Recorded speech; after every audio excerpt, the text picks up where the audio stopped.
Good afternoon. This is the third installment of The Woman with 1.5 Hands. Part 2's preface still applies. Let me give you an example. When I'm debating the purchase of a book at a bookstore, I'll skip around, read the first 20 or so pages, read 10 pages in the middle somewhere, whatever. But just jumping in anywhere like that with this series, your best bet, if you haven't done so already, check out the first in this series, then part 2, and then come on back here. That said, here's part 3, or Dissimilarities. In a lot of ways, we were packed in there like actors on the set of Caligula. Sardines come to mind. I personally saw many scenes of groping, or semi-groping or quasi-groping. Remember those words. Right there in front of me I saw these scenes, without the aid or filter of a TV or binoculars, though none of my body parts felt anything untoward occur. Yes, I heard the rustling of clothes, the brushing past noise that is made when one person's clothes rub up against another's, and I felt others sidle past me, but I did not reach out in any kind of lecherous way toward anyone, nor did I feel as though anyone were scooching past me in any kind of weird or inappropriate way, let alone a sexual way. Everybody kept their clothes on, and our temporary living area was a bit compacted. But not like a trash compactor, more like, certainly enough to jangle the nerves of the agoraphobic or aquaphobic. Anyway, bottom line, we were not there for groping. Our personal space was a bit limited, and we were making do. Well, most of us were making do. On the other hand, I did see one gentleman lean forward a little bit, and then lean a little bit more, and he wasn't me, and it did not appear as if anything pressing had compelled him to lean forward, other than for some reason his right hand came within an inch, and maybe a half an inch, of a young woman's breast, a woman maybe half his age, a woman he'd never met before, from what I could tell, which I'm basing on the fact that they didn't address each other, nor did they interact as though they were acquainted. Each year, Walmart hosts mini-events on the day after Thanksgiving, mass groupings of shoppers called Black Friday. Some shoppers, while searching for discountia, or the rolling back of prices, as it were, have instead wound up in the hospital after being stampeded at one of these Black Fridays. No, I'm not trying to make light of the plight of these shoppers. I'm just saying, hospital equals real danger. Hospital equals real problem. In Valley Stream, New York, while desperately trying to direct the Black Friday crowd of 2008, one Walmart employee actually found himself trampled to death. So let me amend that. It's hospital/cemetery equals real problem. In this video, I have started and will add to a list of experiences that I'd like to evaluate or measure according to their varying types of crowdedness. This I'm shortening to degree of crowdedness. Then, into their assigned petri dishes they will go. Eventually, I hope to make a case for including degree of crowdedness in the same petri dish that alcohol consumption and crime in surrounding area already occupy, which is to say, all three should soon be considered factors that were outweighed or outcompeted by another concern or by other concerns at the Chiefs game. Quickly recapping, if women truly are trying to ward off rapists by wielding their keys as if they were knives, it would follow that more keys should have been at the ready while among strangers in a crime-ridden metropolis like Kansas City than while out and about in the comparatively violent crime-free town of Bentonville, Arkansas, population 35,301 as of the 2010 census. Similarly, if all other factors are the same, if both petri dishes contain exactly the same stuff, except one has alcohol and the other one doesn't, instances of key shaking should be more prevalent in the venue that contains those masses of inebriated and thus volatile potential rapists. On to crowdedness. First, a roster in descending order, and these are rough estimates just to help us compare. Sardines? Pretty crowded. Black Friday? Usually not quite as crowded as being canned, but if you find yourself in a crush, I imagine it's a coin flip. Sitting in one of 76,416 seats at a game with 68,754 others, in other words, at the game it was about 90% capacity. How crowded is that? Not quite as crowded as being in a stampede, but our seats afforded us minimal legroom. Twyla and I were conjoined at the shoulder the entire game, and almost all of us had to stand and scrunch backward to allow his or her neighbor to exit or join our row. Excluding Black Fridays, how crowded is your average typical holiday shopping at a supercenter? Well, it's crowded, but not quite as packed and frenetic as the concourses were both before and after the game. Okay, how crowded was it when the milk hit the floor? Somewhat or slightly crowded, but certainly not nearly as crowded as it was at Arrowhead, although populated enough that if a woman at the registers screamed, 50 if not 100 people were within a minute of coming to her rescue. Long story short, it was more crowded at the game, but not just in sheer numbers. The style or kind of crowdedness was qualitatively dissimilar as well. Here's why. A cursory examination might go as follows. More people equals more rapists, which should then yield more key shakers. But if there are more people, well, that means you also have more witnesses, and for lack of a better term, more rape stoppers, or white knights. Which might lead one to think of it as a wash, which is to say, if all other factors were the same, there should have been as many key shakers per person at the game as there were at my local Walmart the day of the spilling of the milk. However, and here, recall the beginning of this video, specifically the words semi-groping and quasi-groping. Upon further review, I'm changing it to pseudo-groping. Pseudo meaning almost approaching or trying to be. Out-and-out groping doesn't happen in polite society, but from what I discovered in Kansas City, we do have what passes for groping, or pseudo-groping, and people do try to attend mixers. At first glance, chiseling away at our already miniature seats and arranging them closer and closer together might appear to be nothing more than the relatively benign machinations of NFL owners pursuing more profits, i.e. owners being owners. But I think it's more than that. Why? Because after a while, all but the tiniest of fans would unceremoniously stop attending the games. Profits would then go down, which hasn't happened. Instead, what happened was a few peeps were overheard, and even some demurring. But then, in a Farley-esque way, the seats were crammed together even closer, revealing that the owners knew that the dimensions of our complaints were indeed hollow, i.e., we still kept buying tickets. All in all, I'm calling it not a wash.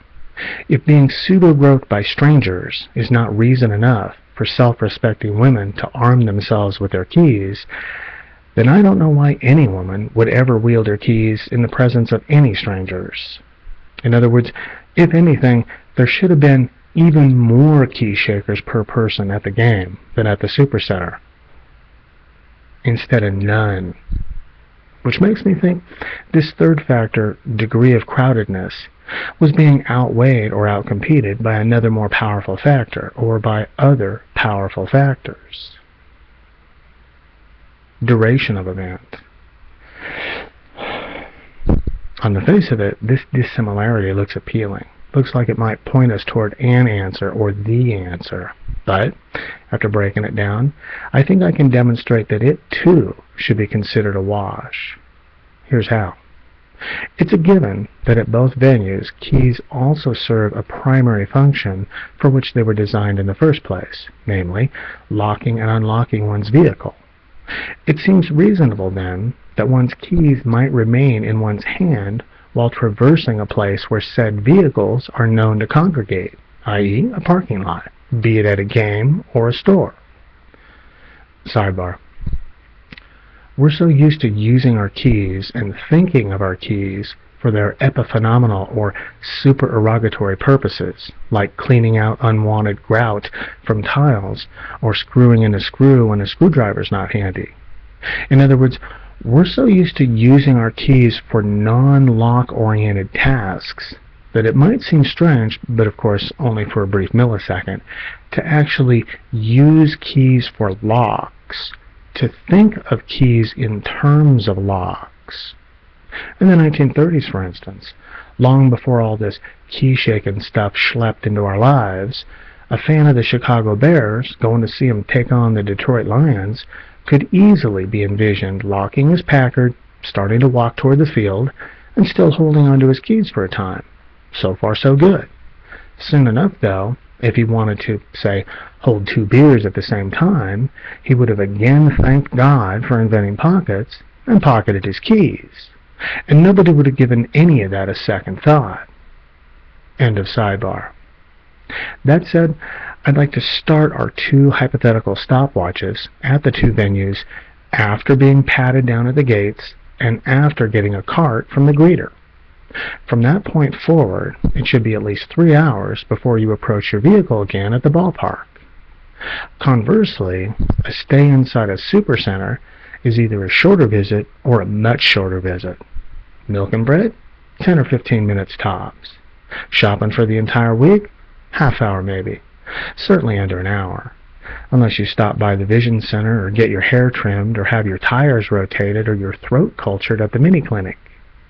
Safe to say, attending an NFL game should last at least 2 or 3 times longer than most trips to a Walmart. So could duration of event explain the difference in handheld keys? One event lasts so long women got tired of carrying their keys? Or, for first-timers, could they have anticipated they'd be at the game quite a while because, like me, they'd seen a few games on the tube, and so they all put away their keys? Without wavering, I'm going the other way. Excluding sitting time in the stands, we were on our feet, either standing or walking, for a total of about 30 to 40 minutes, which is about your average weekly shopping time. Try this on for size. Have your keys out to protect yourself when up and moving about the stairs and the concourses. Pocket your keys when you're enjoying the game or the halftime festivities.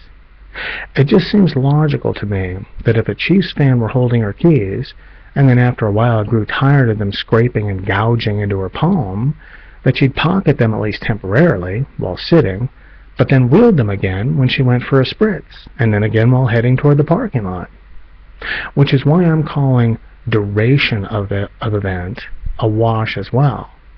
If we swapped out another variable that's been present at every supermarket I've visited during my entire adult life, but was absent from Arrowhead the day Twyla and I stopped by, I'm confident the results would be flip-flopped as well. In other words, if this variable can drive millions of intelligent women to hold on to their keys for a half hour or longer in a place where being raped is virtually impossible, a supermarket, it's not hard to believe they'd wield and shake them for 3 hours or better if the potential rapists, in double quotes, were transferred to where the Chiefs played. Sidebar. In the preceding minute, notice how a curious new petri dish has emerged, and what happens if we compare it to a more established one. The new petri dish contains every supermarket I've visited during my entire adult life, while the other contains Chiefs Stadium on 9/11/11. Is there a common variable? Is there something or someone you might find in both of those petri dishes? Hint, you're currently listening to him. You guessed it, I'm a wash too. Whatever it is that causes keys to be held or shaken at one venue, but causes keys to be pocketed at the other venue, has nothing to do with me at all. 'Cause I'm in both petri dishes. Yeah, that's one hypothesis, soon to be explored further. Here's another dissimilarity. Kind of event. One's mostly a party, the other's mostly a chore, i.e. drudgery. Again, this dissimilarity looks promising, like it might provide an answer, but once again, it's probably a wash. Parties versus drudgery. Parties are fun, good times. Your team is playing, yes, and the game's at home, even better. Fun, home, playing, cheering, partying, things that, at least in a superficial way, sound positive. In contrast, words that have a negative connotation are the drudgery of shopping, fighting the crowds, traffic jams, being hit with a purse while reaching out toward a bargain, pushing a heavy cart up a hill, a weekly chore, where your only reward, it would seem, is getting to do it all over again the following week, because for some reason your grocery cart's again at the bottom of the hill, empty. So, if you look quickly, it might make sense that party equals fun, while drudgery equals not fun. And, often, fun leads to more fun, while a bad day's shopping can get worse and worse. Therefore, if you don't have your thinking cap screwed on properly, it might make sense that a not-so-fun drudgery day just might include being raped, so get your keys out at the store. While a fun party day should be a place where you don't have to wield your keys, because you can't possibly be raped at a party, yes, even an NFL party involving the Bills and the Chiefs. But wait, what about an alcohol-fueled frat party? I'm sure many a rape victim started out feeling safe among her fellow pledges, and while the party was just getting started. Anyway, it should be plain that if someone's going to rape you, he's just as likely to do so in the middle of a crowded supermarket as at a crowded football game, no matter whether one venue is ostensibly a party place or not. Point being, both places are equally unsafe. Just because it's a party doesn't automatically mean you can let your guard down. Earlier, I stated that this dissimilarity kind of event was probably a wash. Perhaps so, but it might instead belong in the petri dish with degree of crowdedness, crime in surrounding area, and alcohol consumption, in that maybe one's chances of being raped are greater at a party than at the store, especially if one allows for the synergistic fallout that results after combining party atmosphere with alcohol consumption. Which brings to mind a way to test this hypothesis, or a way to estimate the value or energy of that synergy. First, we begin with three variables: party atmosphere, drudgery atmosphere, and alcohol. What happens if we compare the results of party plus alcohol to drudgery plus alcohol? Tailgating in a moment, but first, what would happen if a few drinkers went to a supercenter that sold alcohol? They're probably there to buy more beer, but let's assume they also wobble lurch over to sporting goods and have a peek at the guns. Needless to say, these shoppers would draw suspicion. Security, at their monitors, would have their eyes peeled in their general direction from those first few precious moments with that obstreperous shopping cart that refused to come unglued from the one behind it. Later, as they try to check out, an assistant manager would assist the associate assisting them with their possible purchases, and he'd also help with the ID verification process. I imagine quite a few eager to witness sober customers would be painfully aware of them too. I say this because imbibers often try to compensate for their slurring and incomprehensibility by talking in a stentorian fashion. Also, they make wide-ranging movements, prompting those near them to not only notice them, but give them a wider berth than they would otherwise. So at least in one hypothetical instance, after combining alcohol with drudgery atmosphere, we're left with a whole bunch of rape-stopping white knights, concerned citizens, and store security taking an active interest in the perambulations and activities of the drunk people. And that's before the raping starts.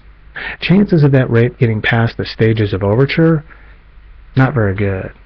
And not because they'd be too drunk to complete the act, contrary to the theory put forth by Jello Biafra, Dead Kennedys, et al., 1981, but because so many people would be trying and stopping them from doing so. Okay, now let's combine alcohol with party atmosphere. In other words, tailgating. Immediately after parking $27, and while looking for our hosts, who held our tickets, Twilight and I had to run the gauntlet of hundreds of rowdy fans. Nearly all, and certainly most of them, seemed to be lathered up on something, be it extreme sports drinks, or fortified wine, or imported beer, or just bud. A boys will be boys aura hung in the air, footballs being flung thither and yon, even kicked near us. My attention was almost completely focused on watching all directions for the flying leather, and listening for any telltale thud sounds that might have alerted me to the danger of a projectile heading our way. Meanwhile, Twyla's intermittently hunched over her cell phone, trying to triangulate where we were in relation to their truck. And there's this huge, explosive commotion happening all around us. But you had to act like you were ignoring it, or as though it weren't a big deal. You had to act impervious to all of this athleticism, to all these big jocks and Amazons flying around, and discount the fact that so many of them were doing all of this bouncing around while drunk or drinking. Which is fine and fun for them, and believe me, I bent my elbow once or twice in my life. But since we weren't enjoying alcohol along with them, all it meant for us was that much more of a chance for a mishap. It was weird in that while there were so many revelers and so much fun in the air, the potential for violence, or getting hurt, or car windows breaking, was never not there as well. Even if nearly all or most of that potential violence stuff was in my head, it still remains a fact that the parking lot at Arrowhead before the game was a cacophonous blur of bodies in motion. In other words, cover noise and cover activity, i.e. one brief scream, muffled, quickly drowned out by all the other yelling and cheering and whooping, etc. Also, very drunk drunks in a store stick out like a sore thumb, while conversely, each individual tailgater doesn't get all that much scrutiny from concerned citizens because each is so unremarkable due to the fact that there are so many of them. My point is, even though a few minutes ago I said that both places are equally unsafe, if somebody pushed me into siding one way or the other, I'd say that the women who attended the game with Twyla and myself had more reasons to shake their keys than the average woman does while shopping at your typical Walmart. And that's in part because the game's a party event, which, again, makes me think that this dissimilarity kind of event must have been outweighed or outcompeted by another more powerful factor, or by other more powerful factors. Now, while I do discuss a few more minor dissimilarities in the addenda, for this video I have but one more: age. After a quick glance, one might be satisfied with the evaluation that both venues got a wide variety of ages. Look just a little closer, though, and you'll notice all the babies and young children at Walmart, demographics not very well represented at the game. Also, at the other end of the spectrum, again, you'll see a lot of septuagenarians and octogenarians at Wally World, but at the game, I think we saw just a handful of 70-year-olds, and nobody was over 80. What I'm trying to say is that as far as those gathered around the median, say guys between the ages of 20 and 60, there's quite a variety in both petri dishes. But if we focus on the dissimilarities, the very young and the very old, and since Walmart holds a clear advantage, percentage-wise, in those demographics, that necessarily means that there was a higher percentage of males at the game who could actually rape you. And when I say who can actually rape you, I'm referring more to the male babies. They can't rape you. The male 100-year-olds, they're very, very, very, very likely to not rape you. And I gotta stop right there. This is truly a can of worms that needs to be resealed right now, only to be opened again in my appendix. Admittedly, this variable, age, might be my weakest proof in this video, but that still doesn't change the fact that it does support my case, however slightly. Point being, the variable age is yet another dissimilarity that got outweighed or overshadowed at the Chiefs game by a more powerful factor, or by other more powerful factors. Granted, age, not a biggie. But if there is one takeaway from a discussion of this dissimilarity, it's this. It's not as though the stands were filled solely with 1. Human females, i.e. potential victims, 2. Male quadriplegics, not very likely to rape you, and 3. Male infants, again, not going to rape you. In other words, if we remove from consideration all those males, male quadriplegics and male babies and the like, if we remove from consideration all those males who all but only the most strident and militaristic of feminists say are capable of committing illegal sexual acts, we're left with at least 99.9% of the males at that game were capable of perpetrating rape that day and even on site.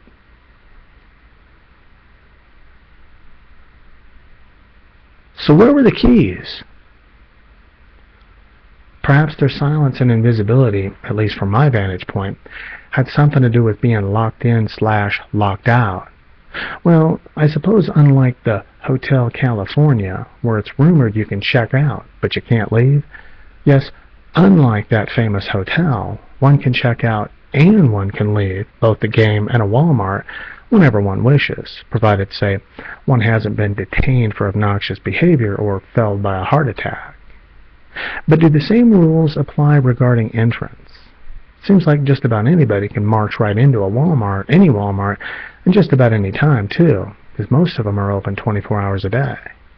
That's one of the great things about capitalism. Freedom to walk right in, you don't even necessarily have to buy anything, e.g. window shopping. They might even have some free samples. They have apple pies and a lot of moms, and even some baseball cards.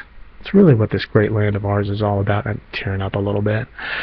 Promote some lost leaders, drive out the little guys, soon you're the only guy in the block, and then the sky's the limit. On the other hand, where the Chiefs play, there's a fence that goes all the way around the stadium, and there are other fences that completely encircle the various parking lots.